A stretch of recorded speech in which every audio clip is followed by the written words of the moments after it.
today we will be talking about Sante Barley Fusion Coffee. This is one of the best sellers of Sante International. I will be sharing to you guys our personal testimony or feedback regarding this product. Year 2014 when we discovered Sante Barley.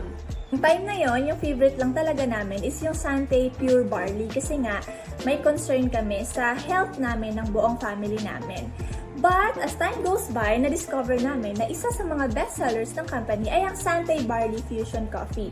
This coffee is very special and kung bakit isa siya sa mga best sellers, malalaman nyo today. This is a healthier coffee made up of Robusta beans, organic barley grass from New Zealand, stevia, and non-dairy creamer.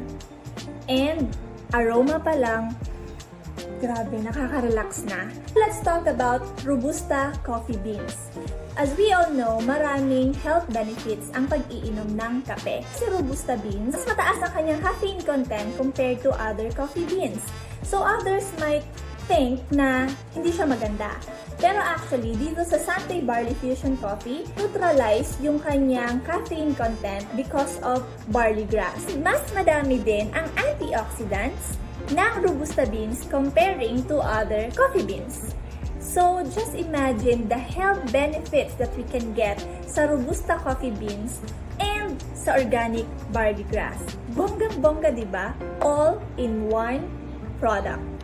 And because of the combined health benefits of Robusta beans and the organic barley grass, nakakatulong ang healthy coffee na ito para sa mga taong may inflammation, sa mga may problema sa kanilang sugar levels, para rin sa mga may problema sa kanilang digestion. Ako po personally, hindi po ako coffee lover. Kasi before, umiinom ako ng kape, pero narereklamo ko talaga, nagkaka-palpitations ako, and umaangat yung acid sa katawan ko. Sumasakit yung sikmura ko. Kaya hindi talaga ako mahilig sa kape. But when I tried the Sante Barley Fusion Coffee, year 2014, when I first tried this, nasarapan ako, amoy pa lang, aroma pa lang, ang bango niya, and masarap siya, hindi siya ganun katamis, tama lang, and dito ko lang na-experience yung pag-inom ng kape na hindi ako nag-palpitate, hindi sumakit yung sikmura ko.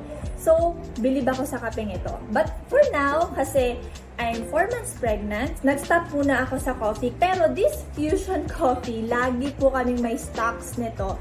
Kasi yung husband ko, grabe kumakainom. Ito talaga yung all-time favorite coffee niya.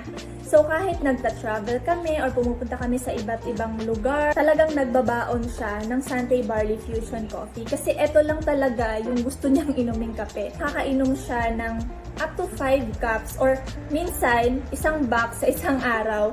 So 'di ba? Parang dati, nagwo-worry ako, sobra-sobra na yung iniinom niyang kape sa isang araw. Pero dito sa Sante Barley Fusion Coffee, hindi ako nagwo-worry kasi alam kong may health benefits yung iniinom niyang kape. No palpitations, wala siyang ganong na-experience, hindi rin sumasakit yung sikmura niya, and ito ang maganda. Grabe yung energy, and if ever naman na gusto ganyang matulog, nakakatulog siya. Kasi nga, wala namang palpitations or ganon. So, bilib ako sa kapeng ito. Thank you so much for watching this video. And my name is Ivy Jane Maghinay Gallego, also known as Ivy the Explorer, at nagsasabing this coffee is a must try. Together, let's live more and do more with Sante.